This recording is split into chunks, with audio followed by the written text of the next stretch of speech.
Hello and welcome to Blockchain Gaming World with me, Jon Jordan. So, what are we looking at today? Well, it's a game that I have written off many times and kind of been forced to come back to. Yes, EOS Knights. So, EOS Knights, the mobile kind of idle game on EOS. And we can see here, what am I looking at here? Top there. So it says, wow, my item has been sold for a 0.01 EOS. So EOS is about it's about like just under kind of $6 at the moment. So I've sold something for not very much money, maybe 10 cents US cents, something like that, probably a bit less. But what's interesting is EOS Knights is actually is a game where stuff is being sold. So let's quickly go and have a look and see what's going on. Okay, so EOS Knights won't really go into what's going on in terms of the game. It's an idle game, so you generally turn up when your knights are dead. I'll just quickly go through this because this is how you kind of start the game off. So you have to kind of rebirth your knights. So you have a knight, an archer, and a mage, technically. And you get some. So you can see they got to floor 144. I got some magic water, which is like a soft currency in the game, and then I got some of these items, and then I can go in and kind of maybe craft some of these items. Actually, what I've got here at the moment is rubbish, so I won't craft any of those. But what you have, you can see here, is a marketplace. So you have a marketplace for items. These are all kind of quite high-end items. You can see there's a total of 13,571 items, yeah, if you want to say you want this, I don't know what this skull is, I've never seen this before, the skeleton king skull, I can go and buy that, and then it might be useful to create something. We can see here there's the seller's EOS wallet name and the price. The things I've been selling are the items, so let's go and have a look at the items. So the items are things you equip to your knight. So go and have a look at, say, the knight here. We can see he's got a weapon and some armor and a accessory. Similarly with the archer and with the mage. And obviously, as you get better items, accessories, and armor, you can get further in the game. So you get better items, you get better kind of materials. So have a look at the items that we can see here. So there's a slightly weird thing here that this is actually no. So let's go here. Let's see the sales log.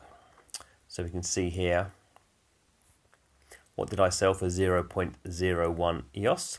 We can see here, this is what I sold. I sold this axe, and I sold it to see the person who bought it. I was taxed 0.0005 EOS by the game. And we can see here, I've actually now sold, so only the last 5 things I've sold have been recorded, but I've sold 9 things and I've made 0.1325 EOS during that period of time, so that's gonna be around, probably about around $1 that I've $1 worth of stuff. And you can see here I sold this axe for 0.01, I sold this axe for 0.06, so we can see what's the difference. Well, this one is a much higher level, so this was the one I sold there was had been leveled up kind of to level 2. This one had been leveled up to level 5. I sold this sword for 0.01, I sold this bow, and I sold that sword. So we can see here, yeah, what I sold. So it is interesting that I think I won't go through all the things I think about EOS Knights at the moment, because I've done many videos about the problems I think the game has, and it is interesting over the last few months. It's basically halved in its kind of daily active users, so it kind of peaked in mid-March at about 7,000 DAUs. It's now down to about 2,700. So there's obviously something going on there. I think that's mainly due to bots, but I think there is other stuff that's going on. But one thing that it does do, and it's kind of interesting, it doesn't. EOS is obviously a different sort of blockchain and it doesn't really do NFTs in the same way. These are not, I mean, these are blockchain items. In that sense, they are kind of NFTs, but equally they are kind of not unique. They are unique, but they're not unique, if that kind of makes any sense. They are unique in terms of how leveled up they are and their kind of stats, but they're not kind of certainly not visually unique in any way. But there is a marketplace for selling these things, even though it operates at a very low level. So you're not selling things for thousands of dollars, but there's enough going on that it does kind of make sense to do this. Another weird thing is you can see here, I've got 3 things for sale. So we go and kind of have a look at this advanced crossbow that I'm selling for 0.05. I go to the market, I can see there's 25 other people selling them, and I can see here my one there. In fact, my one here is here, isn't it? So it's a level 2.05, so you can always go in and have a look and see.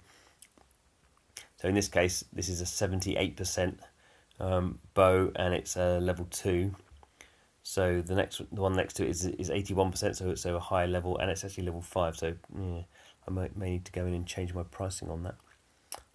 Certainly, there's nothing as good as that one at the price I'm selling it at, but you might pay a little bit more to get something much more high value. And that's a kind of interesting thing that I've always kind of found with EOS KNIGHTS, is you can go in and have a look at these sort of things. So there's this one here I'm selling, the Peacock Robe. I don't think there's that many, there's only 9 of those being sold. So I can look to see my one is level 2 and 26%. So this one here is obviously the best one to buy. It's 93% and it's level 5, but it's going to cost you 1 EOS. That's pretty high. And so actually, yeah, so the other interesting thing is you can only, unless you're very high level, you can only sell 3 things at a time. So you can only, so you're kind of limited. You can't, I guess it's stopping people just kind of spamming the market with loads of stuff. But the interesting thing is, so I've sold that other one, so now I've got this one I can sell. So this is the Medal of the Predator. It's been leveled up, or you need to spend 400 water to level it up. So I've not leveled it up. The reason I've not done that is if you go to the marketplace, I just think it stands out more with this little animation. So we can look here and we can see other ones. This is kind of a bit complicated because I have to keep reminding myself what my item is. So I've got 79% 2. So there's no other 79%. So 79% is actually pretty good. So there probably will be not a lot of other 79%. So I've got 79% 2. So I've got the best one. But this one's a 79% 5, but this one's selling for 0.2. So probably I can sell this one for kind of 0.1 probably. Problem with selling for 0.1 is you have to scroll all the way down. No, I can't sell for 0.1 because this one's 66 at 0.1. Yeah, maybe Medal of the Predator is not a great thing to be selling. I could definitely sell it for 0.1, but that's not a great thing to sell it for. What's the next one after 0.01? 0.03 we're going up to, so I could definitely sell it. Well, that one's 0.03, but that's level 3, 79%. So 0.02, I could definitely sell it for. So in this case, I would do this one, and I would sell it, and I would put it in for 0.02, which is obviously no money at all.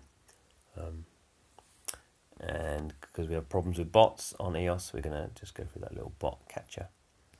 And I'm going to have to go through a blockchain interaction. And now you can see that one's for sale. And now if we go into the marketplace, we can see, if we scroll down, this whole problem is you have to scroll down below the line. There it is, there's my one there. Right down there. So I don't imagine this is a very high liquidity kind of scenario. I don't think many people are buying these. There's 64. But anyway, that's how the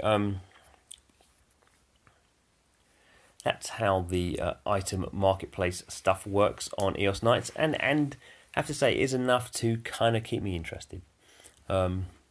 and say you're not going to make any money on it. I've got 0.03 now. Yeah, I'm not going to go into all the EOS stuff. Oh, come on, out we come. But yeah, from that point of view, it is an interesting game. I think there's it does actually show something where you're not worrying about high-end NFT sales, because the problem with there is there's not a lot of liquidity. These are low-end NFTs, but not really very non-fungible. They're kind of more fungible tokens, but obviously they're not cryptocurrency. But I've just always been surprised that people do buy them. So it is an interesting experiment. So there we go, blockchain gaming world. If you like this kind of stuff, if you're into blockchain games, please do subscribe. We spend a lot of time going into detail in some of these blockchain games. I think it's a fascinating kind of area. There's lots of things that we have still to be worked out in how these games are actually going to kind of scale and get popular, assuming that they are, which I assume they are. But it's what we spend our time doing, so please do subscribe. Any comments, obviously, stick them in the comments box. Love to read them. But thanks for watching, and hope to see you again soon.